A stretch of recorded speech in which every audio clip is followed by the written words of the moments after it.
وأشهد أن محمدا عبده ورسوله أدى إلى رضوانه اللهم صل عليه وعلى آله وأصحابه وإخوانه. Hadirin dan hadirat yang dirahmati oleh Allah Subhanahu wa taala. Insyaallah tidak lama lagi akan datang bulan yang kita tunggu-tunggu, bulan Ramadan. Semoga Allah Subhanahu wa taala memudahkan kita untuk bertemu dengan bulan tersebut dan semoga kita bisa mengisi hari-hari yang indah di bulan tersebut dengan ibadah yang maksimal dan optimal. Amin ya rabbal alamin. Sebagaimana kita ketahui bahwasanya bulan Ramadan adalah bulan yang penuh berkah, terlalu banyak dalil akan keutamaan bulan Ramadan. Saya akan singgung sedikit saja. Di antaranya Rasulullah sallallahu alaihi wasallam mengatakan, "Atakum Ramadan syahrun mubarak." Telah datang kepada kalian bulan Ramadan yang merupakan bulan penuh keberkahan. Dan tentunya keberkahan Al-Qur'an, keberkahan bulan Ramadan sangat banyak. Di antaranya bulan Ramadan adalah alladzi unzila fihi al-Qur'an, bulan yang Allah pilih untuk diturunkan Al-Qur'anul Karim.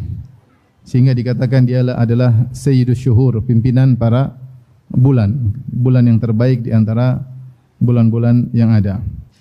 Dan di antaranya sebagaimana penjelasan para ulama bahwasanya bulan Ramadan disebut dengan berkah, mubarak, dan keberkahan adalah thubut al-khairil katsir, yaitu tetapnya kebaikan yang banyak. Dikatakan suatu itu mubarak atau berkah karena banyak kebaikan di dalamnya dan menetap. Oleh karenanya para ulama mengatakan beribadah di bulan Ramadan dilipat gandakan pahalanya baik secara kuantitas maupun kualitas, baik secara kuantitas maupun kualitas. Meskipun tidak ada dalil yang secara spesifik selain Lailatul Qadar menunjukkan berapa jumlah banyak dilipat gandakan tersebut, tetapi secara umum para ulama sepakat orang beribadah di bulan Ramadan tidak sama dengan beribadah di luar bulan Ramadan.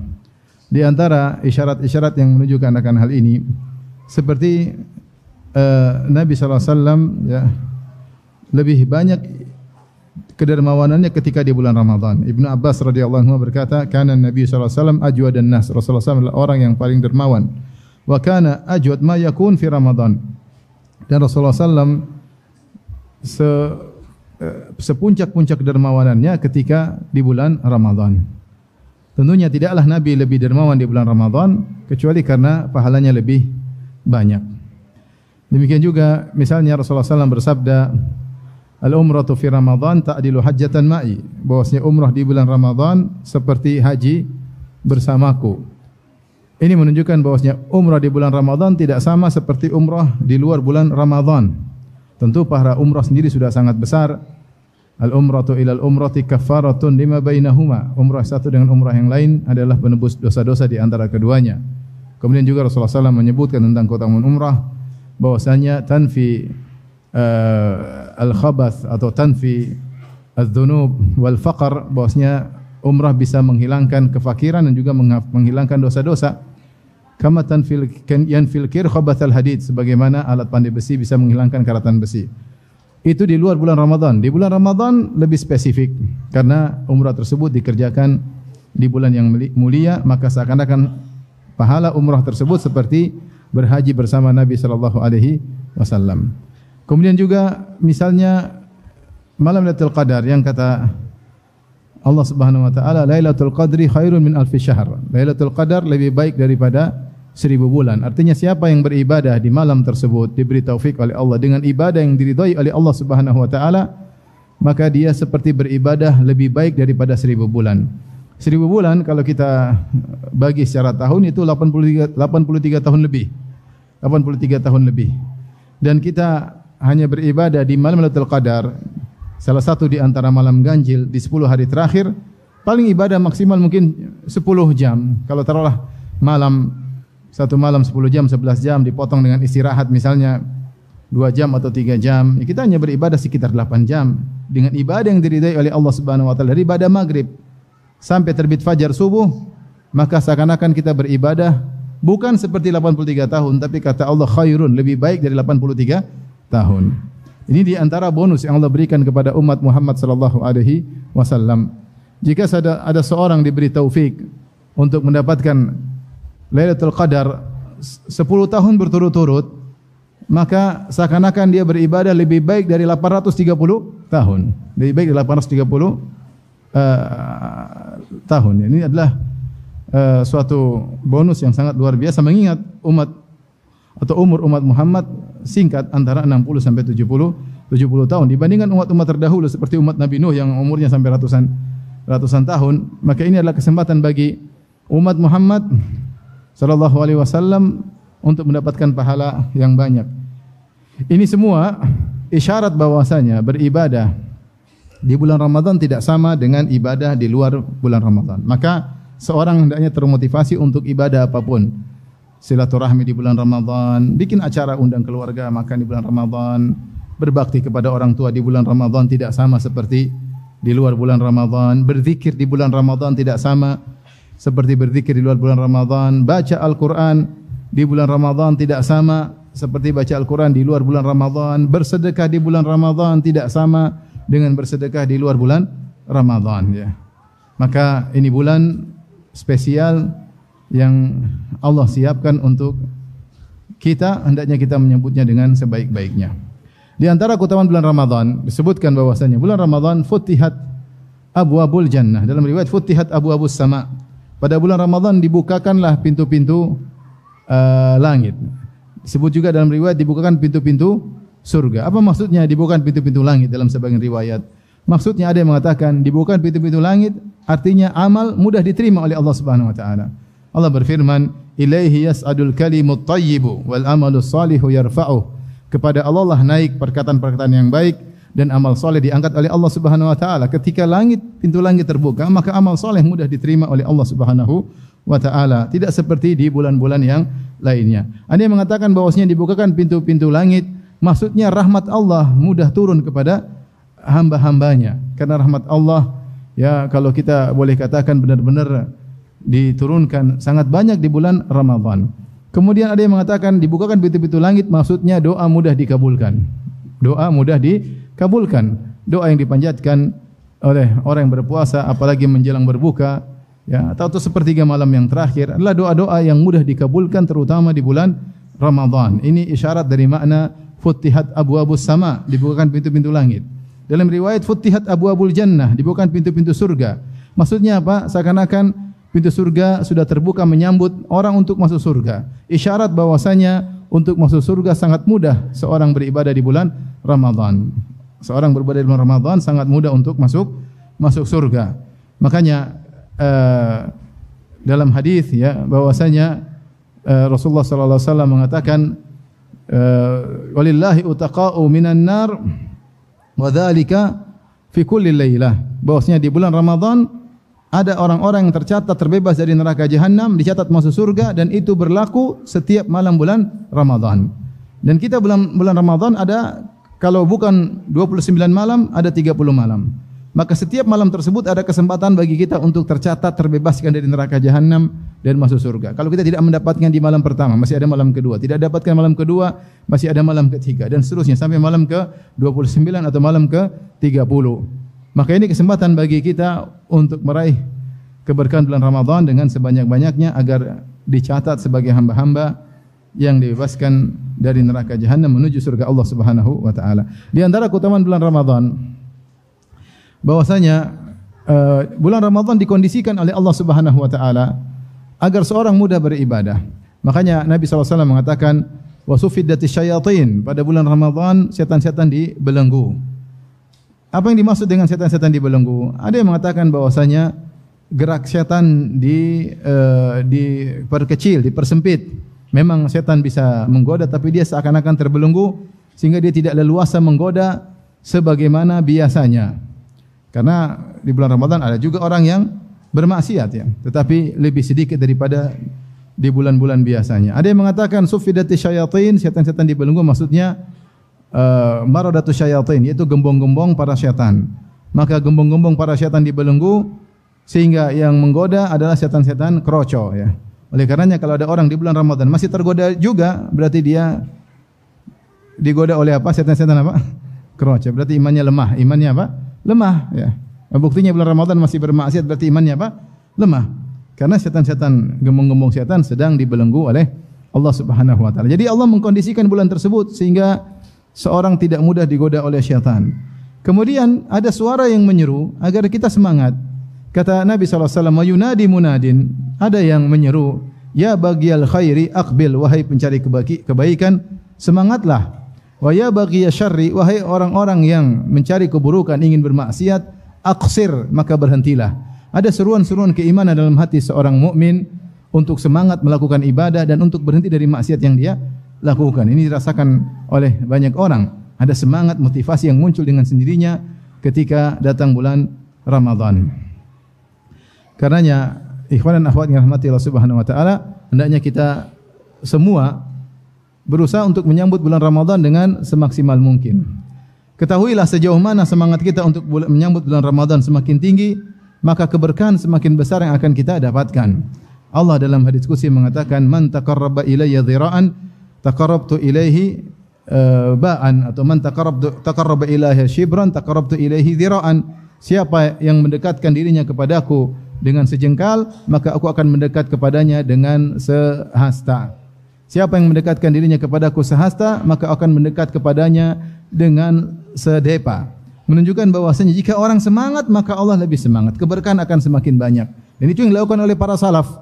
Mereka dahulu setengah tahun berdoa agar Ramadan mereka sebelumnya diterima, dan mereka berdoa juga setengah tahun agar mereka dipertemukan dengan bulan Ramadan, agar mereka dipertemukan dengan bulan Ramadan. Artinya kerinduan mereka kepada bulan Ramadan sangat besar, karena mereka tahu inilah saatnya bersaing untuk mendapatkan kebaikan dan pahala surga sebanyak-banyaknya, karena ini adalah bulan kesempatan untuk beribadah di mana pahala dilipat gandakan secara kuantitas maupun kualitas. Maka sungguh merugi seorang yang mendapati bulan Ramadan lantas dia tidak diampuni oleh Allah Subhanahu wa taala. Makanya Nabi sallallahu alaihi wasallam bersabda, "Raghima anf," sungguh merugi man adraka Ramadan fansalakha falam yukfar lahu. Seorang mendapati bulan Ramadan, lantas bulan Ramadan lewat 30 hari atau 29 hari lewat, kemudian ternyata dia tidak diampuni oleh Allah Subhanahu wa taala. Sungguh ini adalah orang yang merugi. Kenapa merugi? Karena telah dibukakan kesempatan besar bagi dia, namun dia tidak memanfaatkannya. Kalau seorang tidak beribadah di bulan Ramadan, kemudian mau beribadah di bulan apa lagi? Kalau seorang tidak bertobat di bulan Ramadan, kapan lagi dia mau bertobat? Maka semangat persiapan untuk menyambut bulan Ramadan. Oleh karenanya kita dulu di Arab Saudi sering mendengar khutbah. Ada khutbah di masjid-masjid. Sebagian khatib menyampaikan, terutama ketika akan datang 10 hari terakhir. Mereka menyampaikan, wahai para jamaah, sebentar lagi 10 hari terakhir, maka persiapkan diri. Ya. Kalau bisa beli makanan sebelum datang 10 hari terakhir, itu beli makanan yang banyak, masukkan ke kulkas sehingga tidak banyak ke pasar sebelum datang 10 bulan Ramadan. Masalahnya kalau gaji belum turun ya bagaimana ya. Kalau bisa beli baju lebaran sebelum 10 hari terakhir, lakukan. Agar ketika 10 hari terakhir tidak iktikaf di mal, tapi iktikaf di masjid. Karena kalau enggak, sibuk cari baju lebaran, malam 21 belum dapat, cari lagi malam 23. Malam 23 belum dapat baju lebaran, cari lagi malam 25 dan seterusnya. Akhirnya buang-buang waktu di mal. Artinya menunjukkan mereka serius ketika ingin menyambut bulan Ramadan. Siapa yang bisa mengatur jadwalnya sehingga dia bisa lebih konsen di bulan Ramadan, maka itu yang terbaik. Subhanallah, sebagian pengusaha yang diberikan rezeki oleh Allah Subhanahu wa taala, mereka bekerja kemudian mereka libur sebulan penuh di bulan Ramadan. Ada sebagian pengusaha seperti itu. Sebulan penuh mereka di Mekah dan Madinah untuk beribadah kepada Allah, ya. Maka seorang berusaha mengatur jadwalnya dengan kalau dia berniat karena Allah, Allah akan mudahkan. Sehingga ketika datang bulan Ramadan tetap dia beraktivitas, tapi dikurangi aktivitasnya karena dia ingin beraktivitas untuk akhirat bisa lebih fokus. Ini diatur. Maka siapa yang berusaha menyambut bulan Ramadan, maka dia akan mendapatkan keberkahan lebih banyak. Jangan jadikan bulan Ramadan seperti jadwal rutinitas tahunan yang tidak kita pedulikan. Ya sudah lewat, datang pergi. Tidak, kita harus menyambutnya dengan penuh kegembiraan, dengan penuh semangat. Oleh karenanya semoga Allah Subhanahu wa taala mudahkan kita untuk bertemu dengan bulan Ramadan, memberi taufik kepada kita untuk bisa optimal dalam beribadah di bulan tersebut.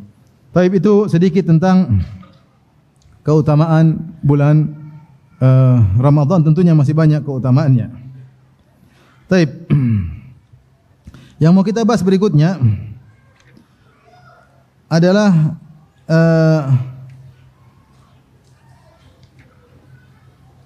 bagaimana atau apa hukum-hukum yang terkait sebelum datang bulan Ramadan. Hukum-hukum yang terkait sebelum datang bulan Ramadan. Di antara hukum yang terkait sebelum bulan Ramadan adalah diharamkan berpuasa sebelum datang bulan Ramadan, puasa sehari atau 2 hari sebelum datang bulan Ramadan. Diharamkan. Di antara tujuannya yaitu syariat ingin memisahkan antara bulan Sya'ban dengan bulan Ramadan. Bulan Ramadan spesial. Maka seorang dilarang untuk berpuasa di hari yang diragukan. Makanya Rasulullah SAW bersabda, "La taqaddamu Ramadan bi shaumi yaumin wala yaumain illa rajulun kana yasumu shauman falyasumhu." Janganlah kalian mendahului Ramadan dengan berpuasa sehari atau 2 hari sebelumnya. Tidak boleh berpuasa, siapa tahu sudah masuk bulan Ramadan, untuk hati-hati pada tanggal 29 Sya'ban puasa atau 30 Sya'ban puasa. Jangan, kata Nabi, tidak boleh. Ya, tidak boleh mendahului bulan Ramadan. Kecuali illa rajulun kana yasumu shauman, kecuali seorang sudah biasa berpuasa, falyasumhu, maka enggak apa-apa kebiasaan dia. Dia puasa Senin Kamis, biasa puasa Daud.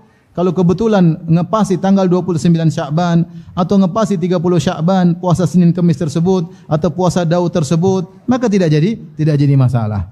Adapun seorang yang tidak biasa puasa tiba-tiba ingin puasa sehari atau 2 hari sebelum Ramadan untuk hati-hati, maka ini hati-hati yang tidak diperbolehkan. Makanya dalam hadis dari Ammar bin Yasir, Rasulullah SAW bersabda, atau Ammar bin Yasir berkata, "Man shoma yauma syakki faqad asa Abul Qasim." Siapa yang berpuasa di hari yang diragukan, Ramadan atau bukan, maka sungguhnya telah bermaksiat kepada Abul Qasim, itu bermaksiat kepada Nabi Muhammad sallallahu alaihi wasallam. Oleh karenanya seorang boleh berpuasa di bulan Sya'ban, tapi ketika sudah menjelang akhir bulan Sya'ban, maka hendaknya dia berhenti berpuasa. Tidak boleh dia berpuasa sehari atau 2 hari sebelumnya, kecuali puasa tersebut kebiasaannya. Kemudian yang kedua, terkait menentukan kapan tiba bulan Ramadan.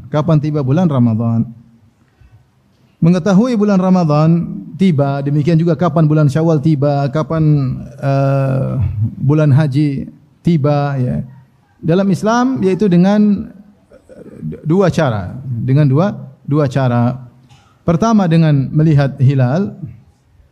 Yang kedua, kalau hilal tidak terlihat, maka dengan disempurnakannya bulan sebelumnya. Artinya kalau dalam bulan Ramadan kita ingin tahu apakah sudah masuk bulan Ramadan atau tidak, maka 2 cara. Tidak ada cara yang ketiga. Cara yang pertama adalah dengan melihat hilal.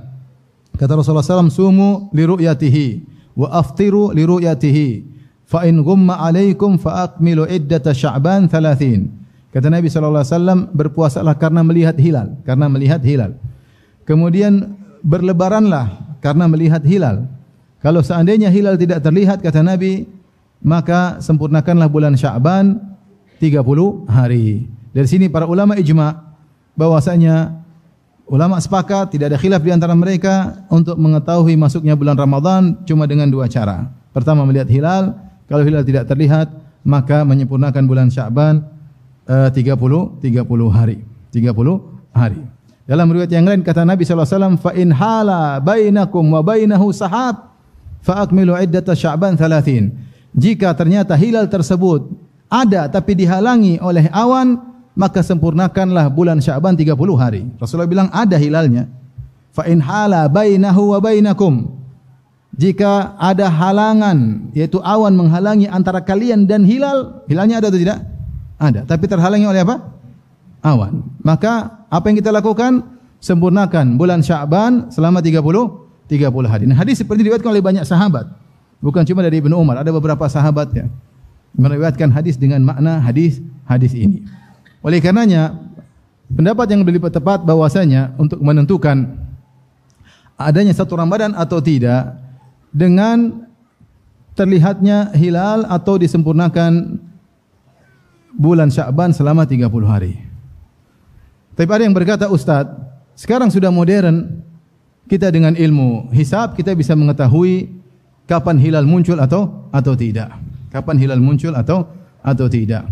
Pendapat fuqaha 4 mazhab bahwasanya yang menjadi patokan adalah ru'yatul hilal, terlihatnya hilal, bukan adanya apa? Hilal. Karena hilal itu mungkin saja ada tapi tidak bisa kelihatan. Mungkin saja ada tapi tidak bisa kelihatan. Contoh, jika hilal tersebut ternyata sebelum matahari terbenam dia berada di atas cakrawala cuma 1 derajat atau 2 derajat. Ini tidak mungkin kelihatan. Apalagi 0, sekian derajat, maka tidak mungkin kelihatan. Memakai alat pun tidak bisa kelihatan. Kenapa tidak bisa kelihatan? Karena ketika matahari baru terbenam, cahaya matahari masih kuat, sehingga hilal tersebut sangat tipis dan akan tertutup dengan cahaya matahari. Memakai alat apapun tidak bakalan bisa kelihatan. Apalagi cuma 0, sekian derajat. Maksudnya apa? Kalau misalnya kita bilang hilal di atas cakrawala 2 derajat, maksudnya dia ada 8 menit, 1 derajat 4 menit. Setelah matahari terbenam masih ada 4 menit dia mulai tenggelam. Kalau 2 derajat 8 menit, kalau 3 derajat 12 menit. Dan dia sangat kecil dan dia kemudian cari-carinya susah. Kalau cuma 1 derajat berarti 4 menit sudah tenggelam. Dan itu sangat tipis dan sangat sulit dilihat. Apalagi cuma 0, sekian derajat, mustahil untuk dilihat. Tetapi bukankah secara astronomi hilal sudah terlihat atau sudah ada? Bukankah secara astronomi perhitungan hilal sudah ada? Kita bilang iya, mungkin secara astronomi hilal sudah ada.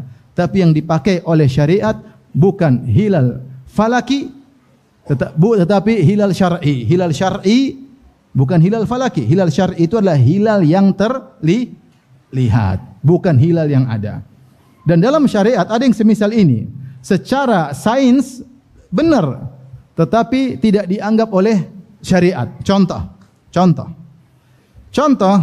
kalau ada orang berzina, ini gampangannya, orang berzina, seorang menuduh orang lain berzina, maka dan dia lihat dengan mata kepala sendiri bahwasanya si A berzina dengan si B, dan dia melihat kemaluan masuk dalam kemaluan. Apakah laporannya kepada pemerintah Islam diterima? Bisa diterima dengan syarat dia mendatangkan 4 saksi. 4 saksi, semua 4 saksi tersebut melihat ember masuk sumur. Jika dia tidak mendapatkan 4 saksi, maka dia yang dihukum, dia yang didera 100 dera. Padahal secara sains benar-benar dia melihat, matanya melihat ini berzina dengan sini. Tapi untuk menentukan ini berzina atau tidak ada aturan syar'i. Faham? Aturan syar'inya harus terpenuhi. Yaitu harus ada 4 saksi yang melihat. Ini contoh, maksudnya kenyataan berbeda dengan yang dianggap oleh syariat. Paham? Kenyataannya berzina, tetapi aturan untuk diterima oleh syariat tidak terpenuhi. Kenapa tidak ada 4 saksi? Faham?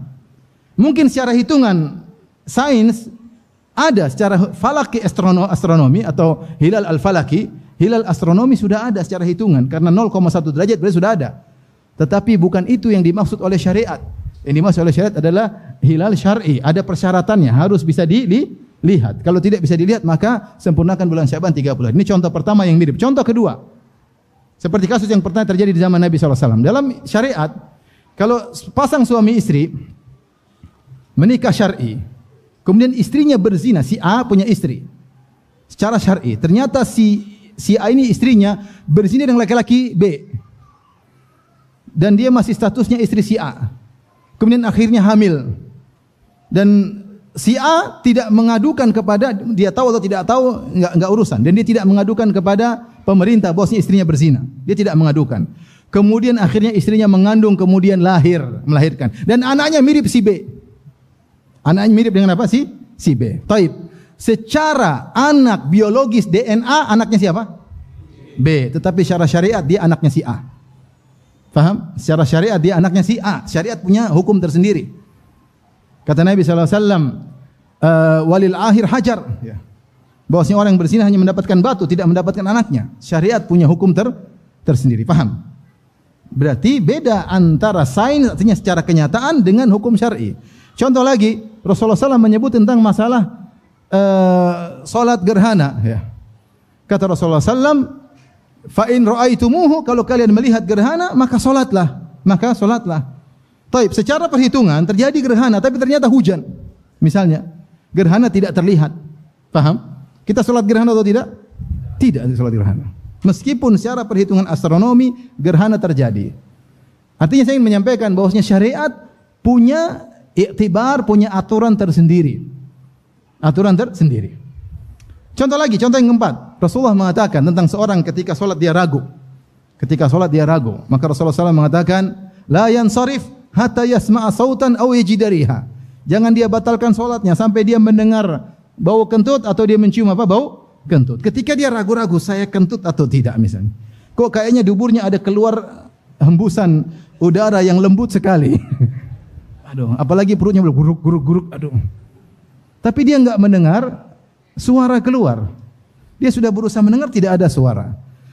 Dia mencium pun tidak ada. Bisa jadi tetangganya cium diam-diam.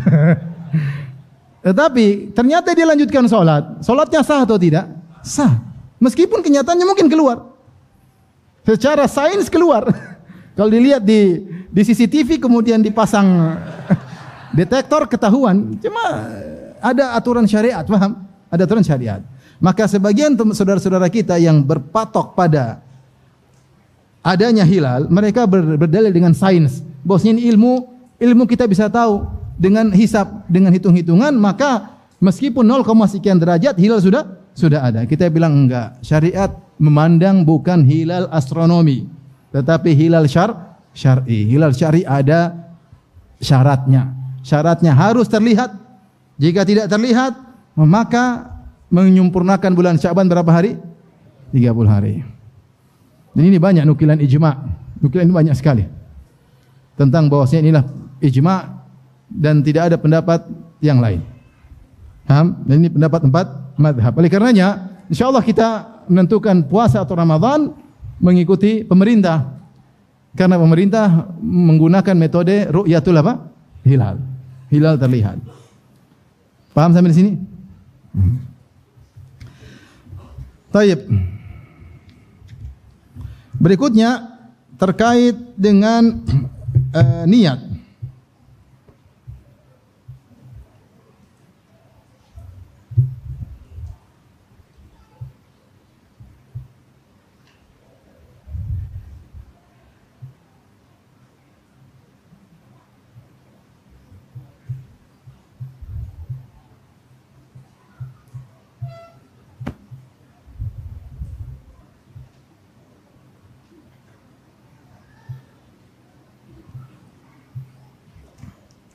Taib, niat dalam hadis kata Rasulullah SAW dalam hadis yang sahih, man lam yujmi' siyama qabla al-fajri fala siyama lahu.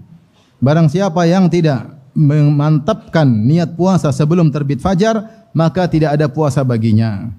Dalam riwayat yang lain, man lam yubayyitis siyam qabla al-fajri. Barang siapa yang tidak memantapkan niatnya untuk puasa sebelum terbit subuh, terbit fajar. Dalam riwayat yang lain, man lam yubayyitis siyam minal lail. Siapa yang tidak memantapkan niatnya sejak malam hari. Maka di antara syarat untuk berpuasa, puasa Ramadan, dia harus berniat sebelum terbit fajar. Sebelum adzan subuh dia sudah niat, besok saya mau puasa. Besok saya mau puasa. Itu harus dia niatkan. Jika dia niatkan besoknya setelah terbit fajar, tidak tahulah besok saya puasa atau enggak tahu. Dia masih ragu. Kemudian besok ketika sudah terbit terbit fajar, saya mau puasa deh, tidak sah. Kenapa? Karena dia tidak pasang niat sebelum terbit fajar, sebelum adzan subuh. Dan ini berlaku pada puasa-puasa wajib, seperti puasa Ramadan, seperti puasa nazar, seperti puasa qada. Maka ini harus diniatkan sebelum terbit apa? Fajar. Berbeda dengan puasa sunnah. Kalau puasa sunnah, maka seorang boleh berniat meskipun di pagi hari, dengan syarat dia belum makan dan minum dari pagi hari. Sebagaimana dilakukan oleh Nabi SAW. Nabi SAW sering kalau di pagi hari tanya kepada istrinya, hal indakum ta'am, apakah ada makanan? Kata istrinya tidak ada, maka Nabi SAW mengatakan, idzan fa ana shaim. Kalau gitu saya puasa. Kalau begitu saya puasa. Berarti Nabi baru niat kapan? Baru sekarang di pagi hari. Lalu Rasulullah niat untuk makan. Hal indakum ta'am, apakah ada makanan sarapan? Apa maksud Nabi tanya ada sarapan? Mau apa sih? Mau makan. Ternyata tidak ada. Nabi mengatakan, idzan fa ana shaim. Kalau gitu saya puasa. Berarti puasa sunnah boleh diniatkan di siang hari dengan syarat belum makan dan minum dari pagi hari. Tetapi kapan argo pahala mulai berjalan? argo pahala berjalan semenjak dia berniat. Kalau dia berniat sejak jam 7 ya pahalanya berjalan dari jam 7. Kalau dia berniat jam 10 ya pahalanya berjalan mulai jam 10. Karena Nabi bersabda, innamal a'malu binniyat. Amalan tergantung niatnya. Dan subhanallah, Al-Hafidh atau Al-Imam Al-Bukhari dalam Sahihnya menyebut ada sekitar 6 sahabat yang kebiasaannya sama seperti Nabi. Kalau tanya sama istrinya, ada makanan enggak, ada sarapan enggak? Istrinya mengatakan tidak ada. Mereka berkata, kalau begitu kita puasa. Subhanallah. Sabar-sabar para sahabat dahulu ya. Kita tanya, Mami ada sarapan enggak? Enggak ada. Kalau gitu papi puasa. Kalau suami semua seperti ini, Masya Allah ya. Besok tanya lagi, Mami ada sarapan enggak? Enggak ada papi. Ya udah, papi puasa deh, Masya Allah. Besoknya lagi, Mami ada makanan enggak? Enggak ada. Mami ngapain aja? Mami ngapain aja? Medsos melulu. Masa papi puasa setiap hari?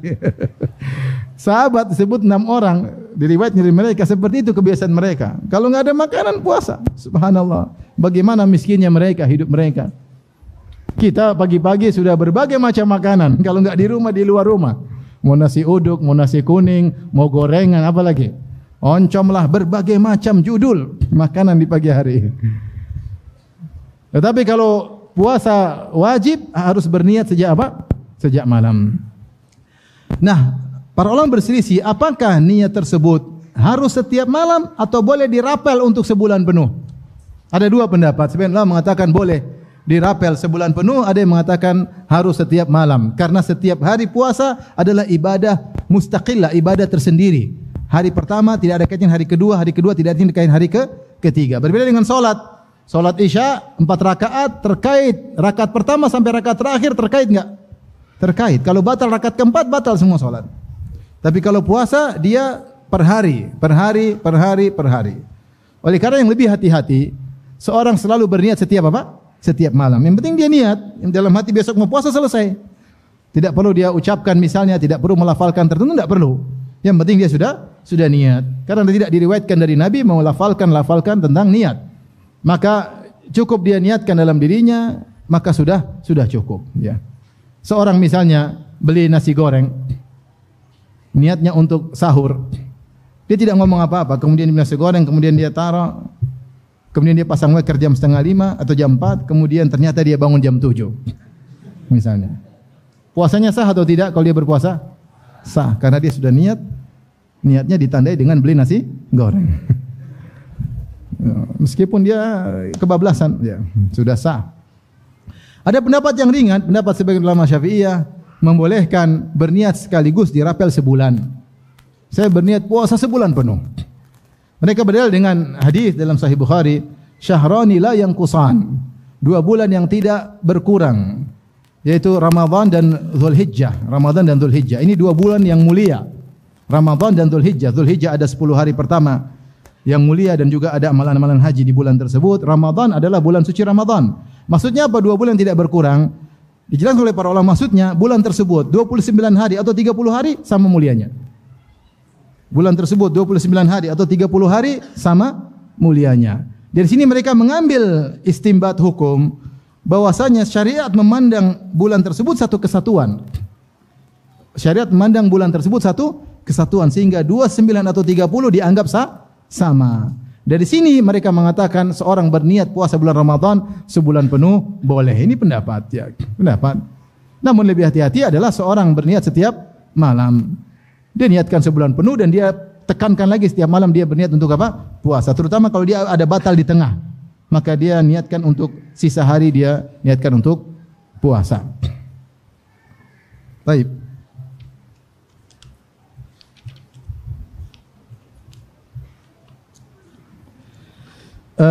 Berikutnya kita akan bahas tentang bagaimana cerita tentang perkembangan puasa bulan Ramadan. Kewajiban puasa